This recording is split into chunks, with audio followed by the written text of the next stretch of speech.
আসার সময় আমি দেখলাম সবাই স্লোগান দিচ্ছে, কি চাই? কুমিল্লা বিভাগ। কুমিল্লাকে বিভাগ করা যদি জনগণের দাবি হয়ে থাকে তবে তা অবশ্যই বাস্তবায়ন করা হবে বলে স্পষ্ট জানিয়েছেন বিএনপি চেয়ারম্যান ও প্রধানমন্ত্রী তারেক রহমান।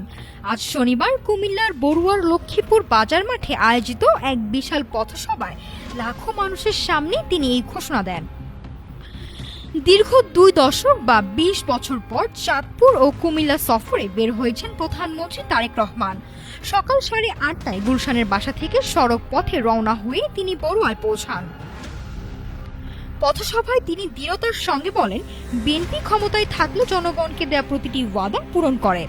তিনি আশ্বাস দেন, দেশের সব অঞ্চলের মতো বড়ুয়া ও বগুড়াতেও সমানভাবে উন্নয়ন করা হবে।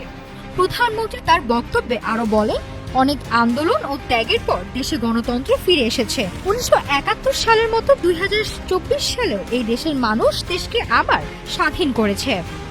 এখন মূল কাজ হলো দেশের উন্নয়ন ও পুনর্গঠন। তবে এই কাজ শুধু সরকারের একার পক্ষে সম্ভব নয়। দেশের আসল মালিক যেহেতু জনগণ, তাই সাধারণ মানুষকেও নিজ দায়িত্বে দেশ গঠনে এগিয়ে আসতে হবে। আজকের এই ঐতিহাসিক সফরে প্রধানমন্ত্রী তারেক রহমান চাঁদপুরে 2টি খালের পুনঃখনন কাজের উদ্বোধন এবং সাধারণ মানুষের মাঝে ফ্যামিলি কার্ড বিতরণ করবেন। বিকেলে জেলা বিএনপির সাংগঠনিক সভায় যোগ দিয়ে রাতে তার ঢাকায় ফেরার কথা রয়েছে। প্রধানমন্ত্রীর এই সফরকে কেন্দ্র করে পুরো কুমিল্লা ও চাঁদপুর বইছে আনন্দের জোয়ারে। নাফসা সামিয়া, ঢাকা টুডে।